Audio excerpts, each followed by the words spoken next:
Oh my god. There is no YouTuber Hold on, let's see more what food's that? emulated Food's here, than which up? MrBeast. He has more impersonators than Elvis. If MrBeast was a Halloween costume, he'd be outselling Spider-Man and Batman combined. There are so many clones of MrBeast in these days, it's like he's done a shadow clone jutsu, but every shadow clone that exists is just a worse version of the original now. And they're getting more and more degenerate. Today we're about to talk about an Italian MrBeast clone who recently just did a stunt that ended up killing a 5-year-old child.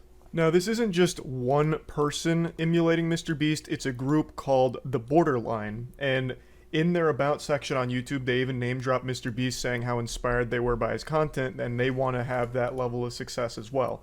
So if you go to their channel, you'll immediately see the MrBeast influence. They do basically the exact same content, even copying the thumbnails pretty much, doing the classic MrBeast hand, the one where he's like coming out of the grave like this. Like they even do that, you know, like Emperor Palpatine shooting lightning out of his fingertips for the thumbnail. Like that kind of shit they just immediately lifted from MrBeast in order to try and suckle on the bosom of his success. And it's working. MrBeast truly did figure out the online content creation formula. Copying MrBeast is a cheat code and fast. Chat, I do want to believe, chat, that copying is fine. It's perfectly fine, right? I think mass version is fine. I think the problem is when you copy every single part. Chat, it's like if somebody streamed the exact same way I do with same camera angles and everything, and they said do, and they even copied my catchphrases. It's like, dude, the stream isn't popular because of the catchphrases. It's just a coincidence. Don't copy the things that are just randomly there. Like it just makes you look disingenuous and stupid.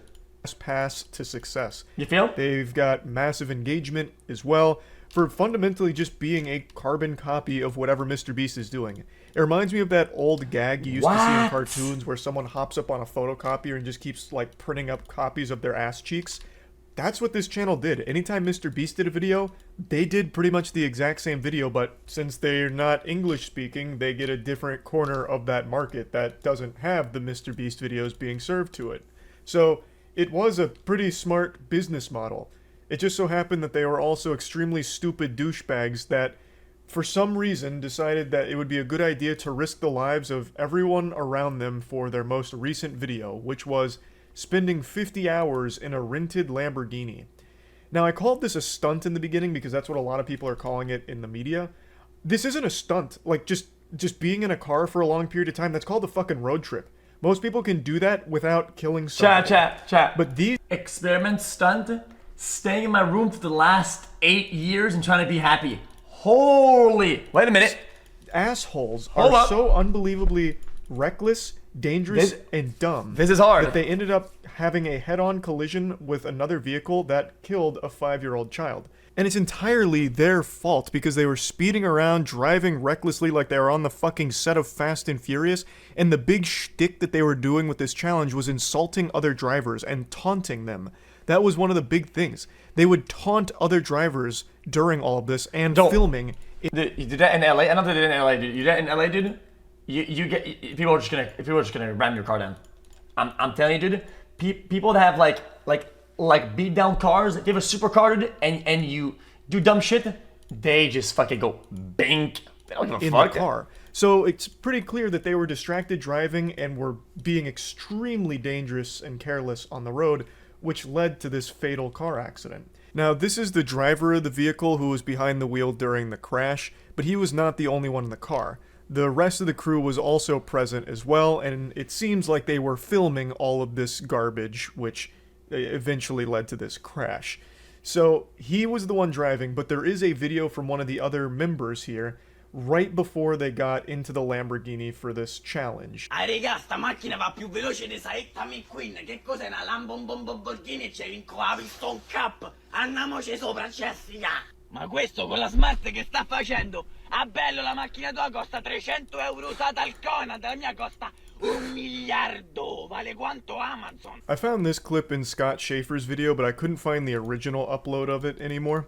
So you can clearly see the attitude of what the video was supposed to convey.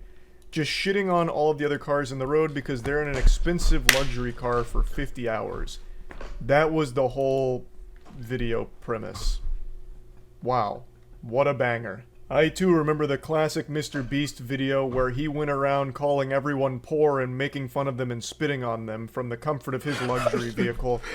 That one's timeless. That's iconic MrBeast moment right there. I also find it impressive how he actually just looks like a douchebag. You don't even have to talk to him to know that he's extremely obnoxious. I went to look at a bit of their other content because I couldn't imagine he actually just sounds like this normally, because his voice sounds like 15 chain smokers all did a fusion dance together and then inhaled helium. Turns out that's exactly how he sounds. In his little MrBeast copycat group, he's just the one that is always screaming and making goofy faces and goofy voices. What a fucking loser. Now, according to authorities, what happened is the Borderline crew went to overtake a car at high speeds and then had the head-on collision with this vehicle that had a mother and her children in it, which unfortunately led to the loss of the life of the 5-year-old boy. The Italian Prime Minister came out and said that they will be losing their license for life during this investigation, and then said, if you're a repeat offender and take a person's life because you are a jerk behind the wheel, you don't see your license for the rest of your life. It's not like I suspend it for a few months. Meanwhile, other Italian lawmakers say the 5 YouTubers involved should also immediately have their social media account access taken away. And that's a picture of the mother and the 2 children. Now, I don't know if it's just a cultural thing, but I feel like the word jerk here is not nearly a strong enough word to describe this evil group of douchebags. Maybe jerk is like a really strong word in Italian culture, I don't know, but I feel like jerk doesn't really quite capture just how awful these people are here. This is a ridiculously dangerous thing to do, fucking driving recklessly while taunting drivers and filming everything inside of the car. Distracted driving, like what the fuck? Like, that's not the behavior of a jerk. A jerk is someone that, like, double dips in the salsa at a Super Bowl party. This is an absolutely reckless danger menace to society. Well, like, this is also, I think the difference, I think by definition, the only difference here is that some people are doing it deliberately and maliciously, and they intend to do so. It's premeditated. They do it before they know they're gonna do it. That's the worst part of it. This is a compared to people doing it like on the fly. This whole group, like they're pieces of shit. Now, they did post this video yesterday, which is just a still image letting everyone know that the Borderline, the band's breaking up here, basically, after this tragedy.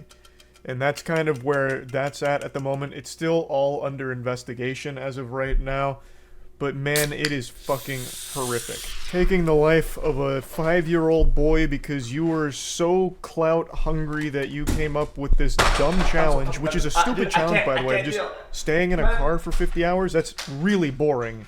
But then, not only that, you took a boring challenge and then made it dangerous by driving like an absolute asshole. You even saw me take the time to hit the can on the side to remove the sprinkles. I can't do it.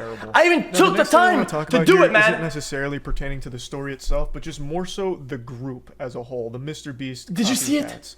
I just find it so interesting how different times are, where the dream job for a lot of people growing up, a lot of young people, is to be an internet content creator. And this desire for social media attention is worth dying over or killing over. Like, this isn't the first time something like this has happened. Unfortunately, it won't be the last either.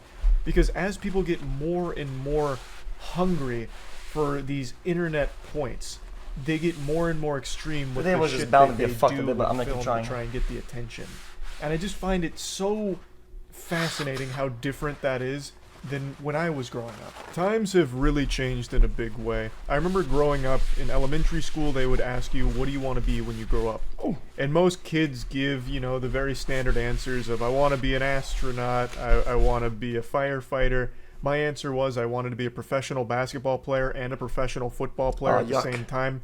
I thought I could really be the next Michael Jordan, but instead of baseball on the side, I played football on the side. And make no mistake, I was close. I was right on the cusp of achieving that goal, that glory. But unfortunately, the Lord had to nerf me, and I never got my growth spurt. I stayed 5'6". But imagine the athletic specimen, the weapon I could have become if I did get a little taller. I was so close.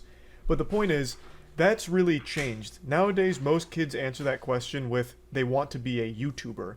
That's like the #1 job occupation kids dream of. And for this group, they were living the dream. That by all metrics, they were extremely successful.